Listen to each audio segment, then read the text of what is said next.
Meron po akong ipakita sa inyo na halimbawa na related sa topic natin ngayon. Sa nakikita niyo po ngayon, isang white background at may napakaliit na maitim na tuldok. Pero kapag zoom in natin ito, syempre lumalaki. Kapag zoom in pa natin yan, may ilalaki pa yan. Kung ayaw natin itong pansinin, kung hindi tayo nakapokus sa tuldok na ito, parang wala lang. Di ba? Hindi siya disturbo sa atin. Katulad din ito ng problema natin. Kahit napakaliit ng ating problema, palagi natin itong zoom in.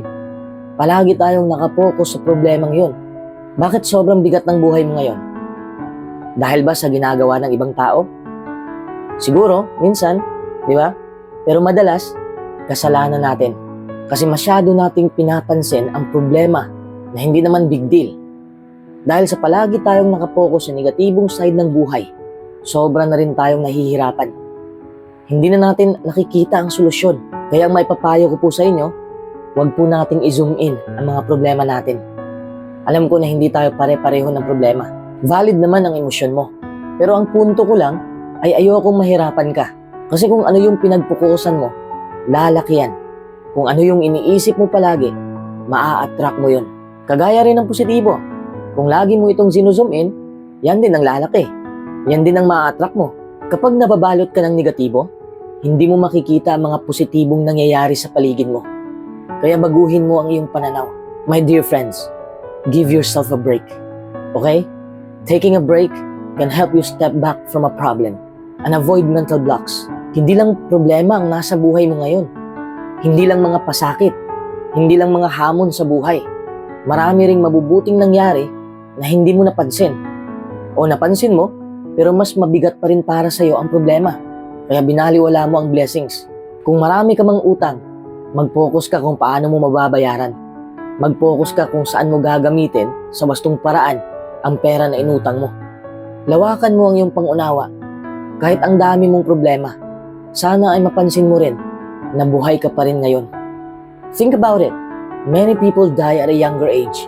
You should always be grateful of what time you have and what you have left because there's no promise of tomorrow.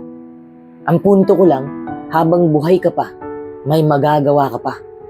Oo, hindi rin matatapos ang problema habang buhay tayo. But isn't it amazing na may purpose tayo sa buhay? Kaya kahit napakarami mong utang, kahit pagod ka na sa kakatrabaho, kahit naiiyak ka na sa bigat ng buhay, sana mapansin mo rin na araw-araw kang gumising. Life is beautiful.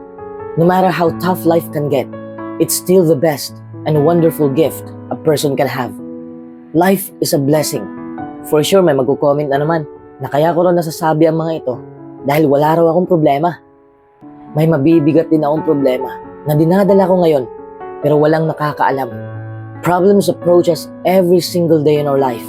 Some are worse than others, but they are all one and the same. They are problems. Problems suck. Just about everyone agrees on that part. Problems make life more difficult, cause more problems, and on top of that, they are pretty unpredictable. Pero wag nating katakutan ng problema. Wag tayong magpatalo. Dapat tayo ang nagkukontrol ng ating buhay, hindi ang mga problema natin. Marami akong problema ngayon. Hindi pa rin stable financially. Napapagod din ako sa trabaho. Nauumay minsan sa takbo ng buhay. But do you know why I'm still happy? Kasi hindi ko yung tinitingnan bilang problema. Because for me, there are no problems. Only challenges. Parang laro lang. Di ba? Marami tayong nilalaro. Card games, board games, video games. We enjoy them because of the many challenges. But we would never label the challenges as problems. Life is a game full of challenges. Embrace challenges. And remember, the only problem we have is that life is not going how we think it should. So give up such expectations. Kaya nga hindi na ako nag-i-expect eh. Pero ginagawa ko pa rin ang lahat ng plano ko para sa ikakabuti ng aking kinabukasan. Pero nilet go ko ang outcome. Isipin mo lang lagi na marami mang hamon sa buhay, marami pa rin ang pagpapala. God blesses us even though we don't deserve it. These blessings can be found in many areas of life, including spiritual life, circumstances, and practical needs. tingnan natin at pansinin natin ang mga pagpapala. Count on all your blessings that God has so gratefully granted you, no matter how small it may seem now. Because once you lose it, it is then that you tend to realize the actual worth of it. Kung gusto mong maging masaya, tanggalin mo ang malaking itim na tuldok na nakabara sa mata mo. Lumalaki ang tuldok na yan dahil sinuzoom in mo. Siguradong matatalo ka kung natakpan ng problema ang utak mo. Paano ka makakapag-isip ng maayos niyan? Nasa sayo ang choice. Pwede kang maging masaya at pwede ka rin maging malungkot. Ikaw ang may hawak ng desisyon mo. May nakita akong image na mas masaya pa ang tao na nasa third place kaysa sa taong nasa second place. Bakit kaya ganon? Kasi yung nasa third place, wala siyang expectations. Hindi nga niya iniisip na ma-third pa siya. Ini-enjoy na lang niya ang laro. Bakit hindi masaya ang taong nasa second place? Isang hakbang na lang, first place na siya. Kasi nababother ang isipan niya dahil sa kakaisip sa nauna sa kanya. Hindi na siya nakapokus sa finish line. Nakapokus na siya sa taong nasa harap niya. Kita mo ba ang diferensya? Nasa ugali mo yan. Nasa pananaw mo yan. Kung gusto mong magbago ang buhay mo, baguhin mo ang pananaw mo. Baguhin mo ang pag-uugali mo. Sometimes, we just have to deal with the fact that life doesn't always go our way. We just have to remain positive. As I've said, let's not take these blessings for granted. Matuto tayong magpasalamat sa Diyos at doon tayo makakaramdam na tayo'y panalo na sa buhay. Nagiging masaya ang tao, hindi dahil sa mga bagay na nakamit niya, kundi kahit wala siya ng mga bagay na yon, nagpapasalamat siya kung anong meron siya ngayon. Kaya yung maliit na tuldok na hinalimbawa natin kanina, huwag niyong i-zoom in yun. Huwag niyong i-zoom in ang problema upang makita mo rin ang solusyon. Take a step back. Taking a step back means withdrawing from something to gain clarity and to gain an understanding of the bigger picture. When you take the time to do this, it allows you to move forward in the right direction. If you're too focused on your problems, it can create stress and anxiety, which leads to breakdowns. Alam ko kung gaano kahalaga ang pera. Mahirap maging masaya kung walang pera. Money can contribute to happiness, but it's not the only factor that determines how happy someone is. Real talk yan. Maaaring hindi alisin ng Diyos ang ating problema, pero babantayan o iingatan niya ang ating kakayahang pangkaisipan bilang sagot sa ating panalangin. Matapos manalangin, baka mapag-isip-isip nating mapanganib pala kung nagpapadaig tayo sa kabalisahan. Iba din kasing mag-isip ang mga tao Gusto maging mayaman kaagad. Lahat naman tayo gusto maging ganon. Sa kabilang banda, kung positibo tayo, maitutuon natin ang ating isip sa mga bagay na magpapagalak sa atin. Kapag nagkaproblema tayo, huwag na huwag nating ihihinto ang ating magandang kaugalian sa pagsamba. Sa katunayan, panlaban sa lungkot ang kasiyasiyang mga gawain. Sinasabi sa atin ng Diyos na masisiyahan tayo sa regular na pagbabasa at pag-aaral ng kanyang salita. Maraming ibinibigay sa atin ang Diyos na nagdudulot sa atin ng kagalakan.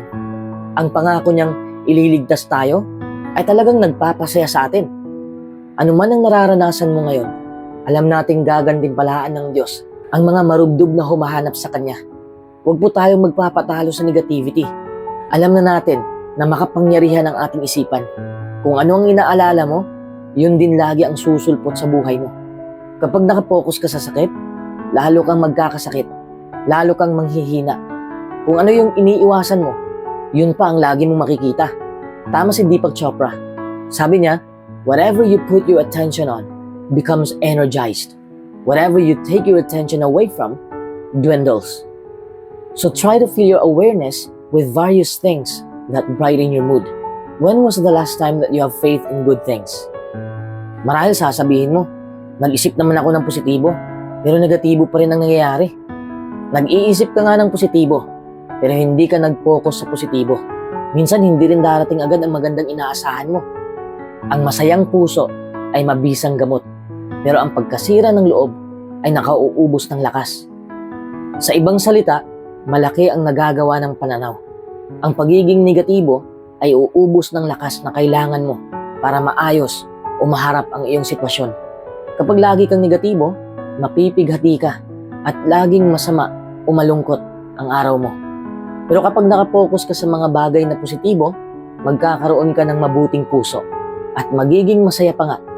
Nasa sayo ang pagpili. Ingatan mo ang iyong pananaw, gaya ng pag-aalaga mo sa isang hardin. Bunutin ang mga mapanirang damo ng pagiging negatibo. Magtanim ka ng mga binhi ng pagiging positibo at lagyan ng pataba ang iyong buhay sa pamamagitan ng mga gawaing magpapasaya sa'yo. Mag-aani ka ng positibong mga bunga na magpapaligaya sa buhay mo at patutunayan nito na talagang malaki ang nagagawa ng pananaw.